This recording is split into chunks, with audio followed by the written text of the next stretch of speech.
जय श्री राम। मैं वसंत रावल आज मैं आपको बताने आया हूं वासु की काल सर्पयोग कैसे बनता है और वासु की काल सर्पयोग का फलादेश क्या होता है। इसके अलावा भी मैं आपको बहुत सारी बातें बताऊंगा, जैसे कि काल सर्प ये नाम की उत्पत्ति कैसे हुई, काल सर्पयोग के मुख्य दो प्रकार कौन कौन से हैं, जन्म कुंडली के अंदर राहु जब अलग अलग भाव में बैठ जाता है तो कौन सा काल सर्पयोग निर्माण होता है।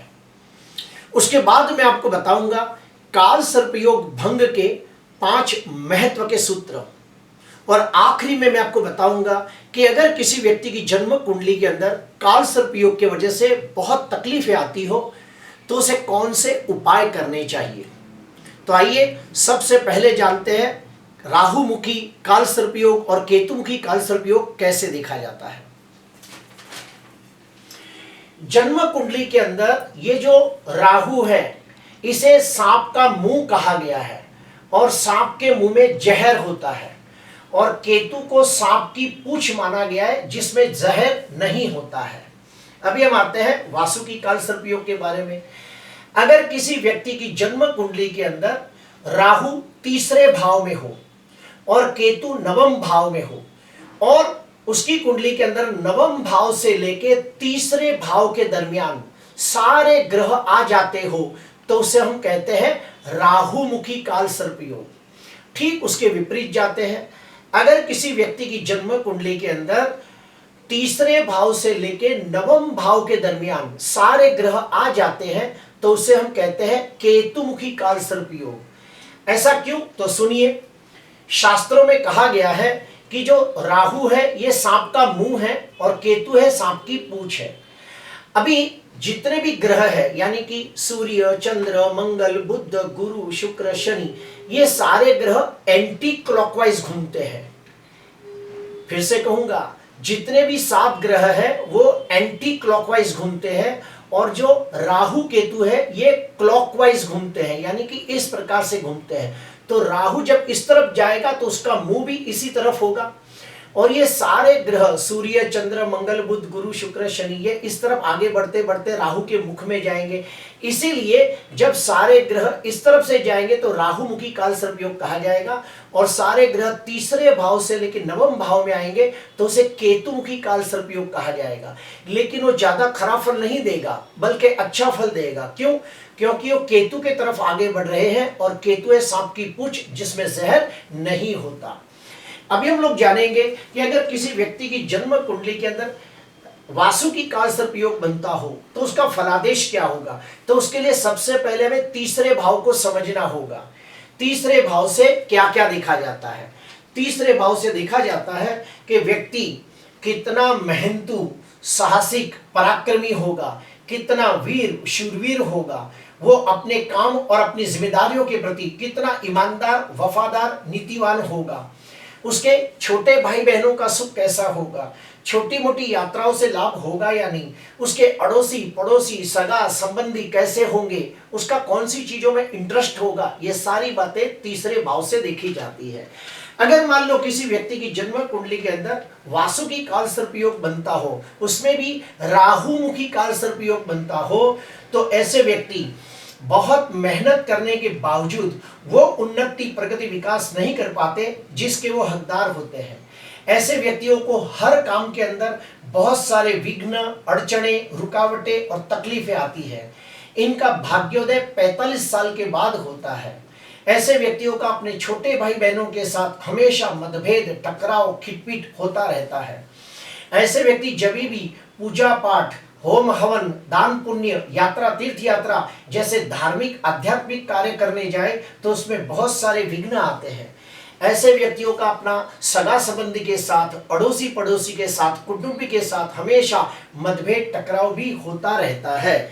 तो इस प्रकार से वासु की काल सर्पयोग का फलादेश किया जाता है। अभी हम जानेंगे कि अगर राहु कुंडली के अलग अलग भाव में बैठा हो तो कौन सा अशुभ योग निर्माण करता है। तो सुनिए, राहु अगर लग्न भाव में बैठा हो तो अनंत काल सर्पयोग बनता है। राहु अगर दूसरे भाव में बैठा हो तो कुलिक काल सर्प योग बनता है। राहु अगर तीसरे भाव में बैठा हो तो वासुकी काल सर्प योग बनता है। राहु चौथे भाव में बैठा हो तो शंखपाल काल सर्प योग बनता है। पंचम भाव के अंदर राहु हो तो पद्म काल सर्प योग बनता है। राहु छठवें भाव में बैठा हो तो महापद्म काल सर्प योग बनता है। राहु सप्तम भाव में हो तो तक्षक काल सर्प योग बनता है। राहु अष्टम भाव में तो कर्कोटक काल सर्प योग बनता है। राहु नवम भाव में हो तो शंखनाद काल सर्प योग बनता है। राहु दसम भाव में हो तो घातक काल सर्प योग बनता है। राहु 11वें भाव के अंदर विषधर काल सर्प योग बनाता है और राहु 12वें भाव में तो शेषनाग काल सर्प योग बनाता है। आपकी जानकारी के लिए बता दूं कि पौराणिक कथाओं में कहा गया है कि जो ये राहु केतु है ये पहले सूरभानु नाम का राक्षस था और वो राक्षस ने भगवानों के साथ बैठ के अमृत का घुट पी लिया। उसके बाद सूर्य चंद्र ने ये बात विष्णु भगवान को कही कि भगवान हमारे साथ छल हुआ है, सूरभानु नाम के राक्षस ने हमारे साथ छल किया है और अमृत का घुट पी लिया है। तभी विष्णु भगवान ने अपने चक्र से उसका छेदन किया और वो 2 टुकड़े में बंट गया और उसका नया नाम रखा गया राहु और केतु। ये राहु केतु को जब पता चला कि सूर्य चंद्र ने हमारी चुगली की है विष्णु भगवान से, तो उन्होंने श्राप दिया कि हे सूर्य चंद्र और आपके 7 ग्रहों का मंडल, आप जब भी मेरे सामने आओगे मैं आपको निगल जाऊंगा, मैं आपको ग्रसित करूंगा, आपकी अच्छाई का नाश कर दूंगा और आपके अंदर बुराइयां भर दूंगा। और तब से अलग अलग योग निर्माण हो गए, जैसे कि सूर्य ग्रहण, चंद्र ग्रहण, अंगारक योग, जड़त्व योग, चांडाल योग, लंपट योग, श्रापित योग। अभी हम आगे बढ़ेंगे। अभी हम लोग जानेंगे कि काल सर्प योग भंग के कौन से 5 सूत्र हैं। उसमें से पहला सूत्र क्या है तो सुनिए।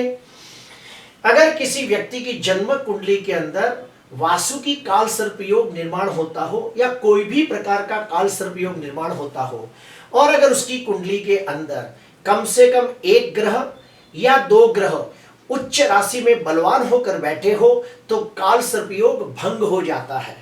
आपको समझाने के लिए मैंने ये कुंडली बना के रखी है और इसके अंदर आप देखिए सिंह लग्न की कुंडली है, राहु तीसरे भाव में है और केतु नवम भाव में है और ये राहु केतु के बीच में सारे ग्रह आ चुके हैं, यानी कि नवम भाव से लेके तीसरे भाव के दरमियान सारे ग्रह आ चुके हैं और यहाँ पर राहुमुखी काल सर्प योग बनता है।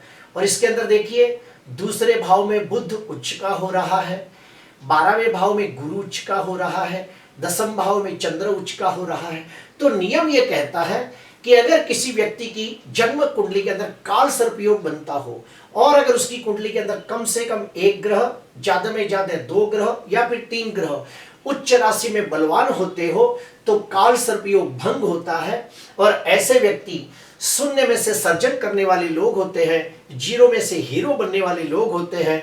अपनी मेहनत से, अपनी काबिलियत से, अपने दमखम पर बहुत उन्नति प्रगति करते हैं, धनवान, यशवान, कीर्तिवान बनते हैं और 42 साल के बाद समाज के अंदर, दुनिया के अंदर नामना कमाते हैं, मान सम्मान पद प्रतिष्ठा प्राप्त करते हैं। अभी आते हैं दूसरा नियम।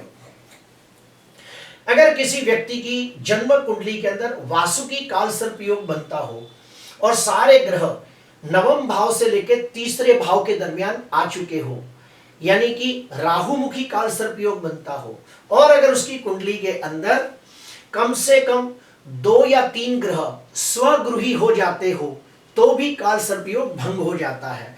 आपको समझाने के लिए मैंने कुंडली बनाई है ताकि आप मेरी बात को समझ सके। यहां देखिए कन्या लग्न की कुंडली है, राहु और केतु यहां है और ये वासुकी काल सर्प योग बन रहा है। यहाँ पे दूसरे भाव के अंदर शुक्र स्वगृही होकर बैठा है, बुध यहाँ पे स्वगृही कहो या उच्च का कहो, सूर्य 12वें भाव के अंदर स्वगृही होकर बैठा है, चंद्र 11वें भाव में स्वगृही हुए। तो नियम ये कहता है कि अगर किसी व्यक्ति की कुंडली में काल सर्प योग बनता हो और अगर उसकी कुंडली के अंदर कम से कम 2 ग्रह या 3 ग्रह स्वगृही राशि में बलवान होकर बैठे हो तो काल सर्प योग भंग हो जाता है और ऐसे व्यक्ति अपनी मेहनत से, अपनी काबिलियत से, अपने दमखम पर शून्य में से सर्जन करने वाले लोग होते हैं, जीरो में से हीरो बनने वाले लोग होते हैं और 40 साल के बाद अच्छे कर्म करके समाज के अंदर मान सम्मान पद प्रतिष्ठा यश जश कीर्ति प्राप्त करते हैं और प्रसिद्धि प्राप्त करते हैं। बड़े बड़े एक्टर, बड़े बड़े डायरेक्टर, क्रिकेटर, पॉलिटिशियन, मिलेनियर लोगों की कुंडली में भी काल सर्पयोग देखा गया है। अभी हम आते हैं तीसरा नियम।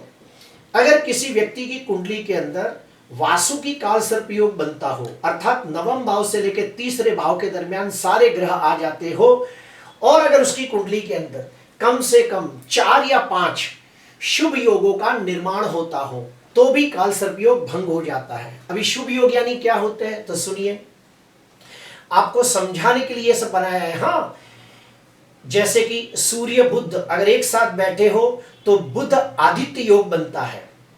अगर चंद्र मंगल साथ में बैठे हो तो महालक्ष्मी योग बनता है। वैसे ही कुंडली के अंदर बुध शुक्र साथ में बैठे हो तो लक्ष्मी नारायण योग बनता है। और भी योग बनते हैं, जैसे कि चंद्र से दूसरे और 12वें घर के अंदर अगर जो कोई भी 6 ग्रह में से कोई भी एक ग्रह बैठा हो तो अनफा, सुनफा, दुर्धरा नाम के 3 शुभ योग बनते हैं। आप देखिए, चंद्र से दूसरे भाव में शुक्र है, चंद्र से 12वें भाव में बुध है, तो यहाँ पे हम कहेंगे कि अनफा, सुनफा, दुर्धरा नाम के 3 योग बने।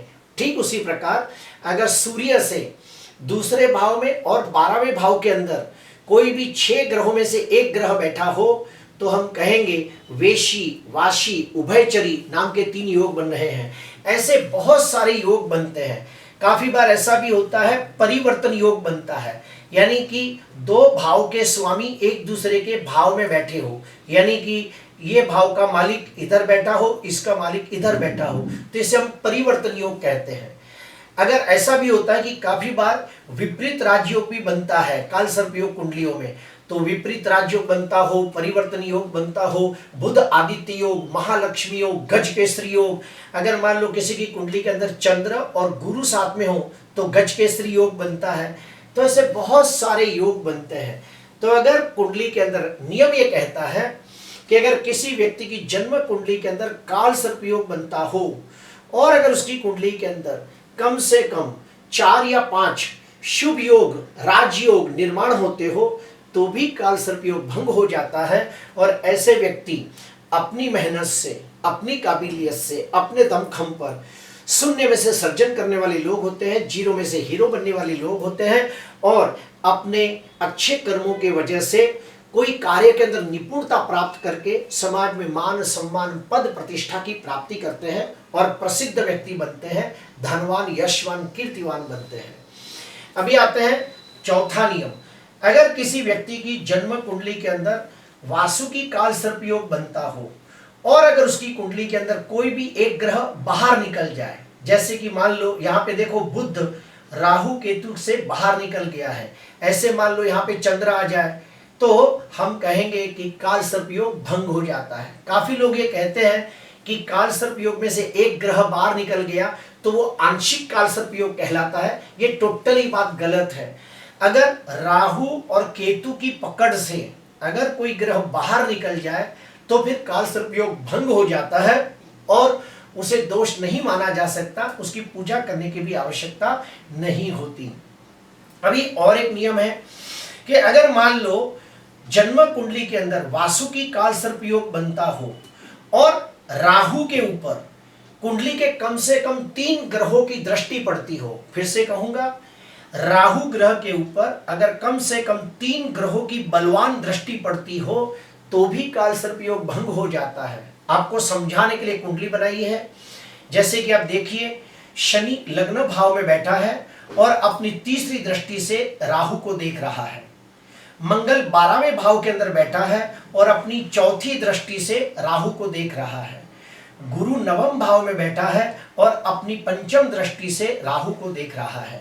तो इस राहु के ऊपर शनि की दृष्टि पड़ी, मंगल की दृष्टि पड़ी, गुरु की दृष्टि पड़ी तो भी काल सर्पयोग भंग हो जाएगा।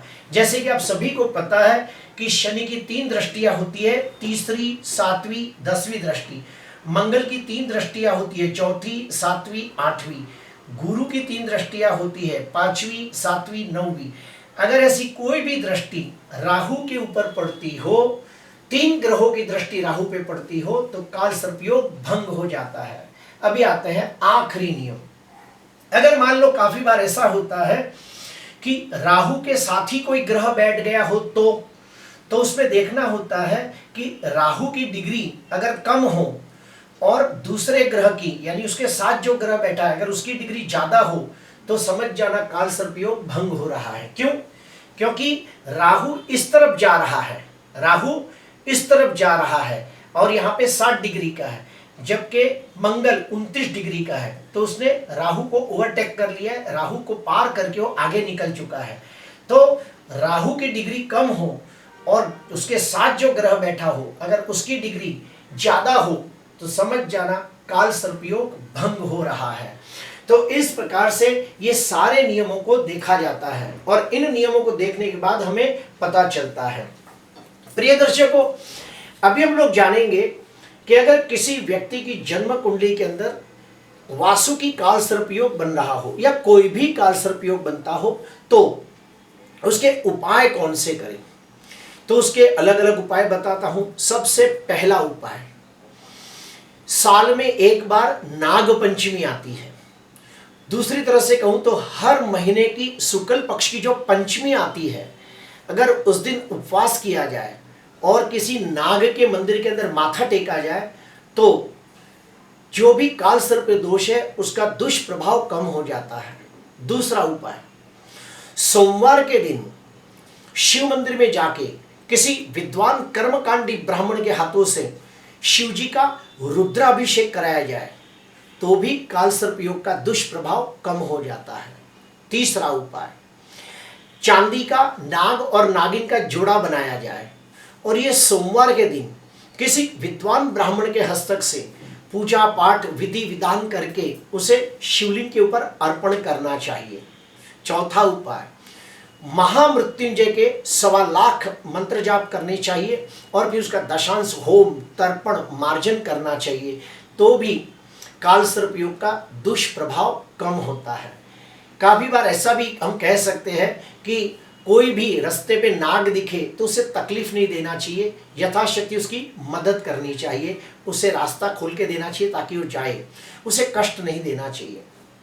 प्रिय दर्शकों, आपकी जानकारी के लिए बता देता हूं कि जो काल सर्पयोग होता है उसके 2 प्रकार होते हैं। एक होता है राहुमुखी काल सर्पयोग, एक होता है केतुमुखी काल सर्पयोग। जो राहुमुखी काल सर्पयोग होता है वो बड़ा कष्टकारी होता है और जो केतुमुखी काल सर्पयोग होता है वो बिल्कुल अशुभ फल नहीं देता। उसके मैंने 5 नियम बताए थे। पहला नियम है कि अगर किसी व्यक्ति की जन्म कुंडली के अंदर काल सर्पयोग बन रहा हो और उसकी कुंडली में 1 या 2 ग्रह उच्च राशि में बलवान होते हो, तो काल सर्पयोग भंग हो जाता है। दूसरा नियम ये कहता है कि किसी व्यक्ति की जन्म कुंडली में काल सर्पयोग हो और उसकी कुंडली के अंदर कम से कम 3 ग्रह स्वगृही राशि में बलवान होकर बैठे हो, तो भी काल सर्पयोग भंग होता है। तीसरा नियम ये कहता है कि अगर किसी व्यक्ति की जन्म कुंडली में 4 या 5 शुभ योग, राजयोग निर्माण होते हो, जैसे कि गजकेसरी योग, महालक्ष्मी योग, बुध आदित्य योग, लक्ष्मी नारायण योग, अनफा सुनफा दुधरा योग, विपरीत राजयोग, उसके बाद कोई भी ऐसे दोष हो जो उसके कोई भी अगर योग हो उत्पन्न होते हो, तो काल सर्पयोग भंग हो जाता है। प्रिय दर्शकों, काल सर्प दोष की पूजा के लिए सबसे अच्छा स्थान कौन सा माना गया है? तो कहा गया है कि जहाँ शिव मंदिर हो और जहाँ बहता हुआ पानी हो, वहां पर किसी कर्मकांडी ब्राह्मण के हाथों से काल सर्प दोष की पूजा करने से वो दोष नहिवत हो जाता है। आज के लिए बस इतना ही। आपको अच्छा लगा तो जरूर लाइक करना, सब्सक्राइब करना। नमस्कार।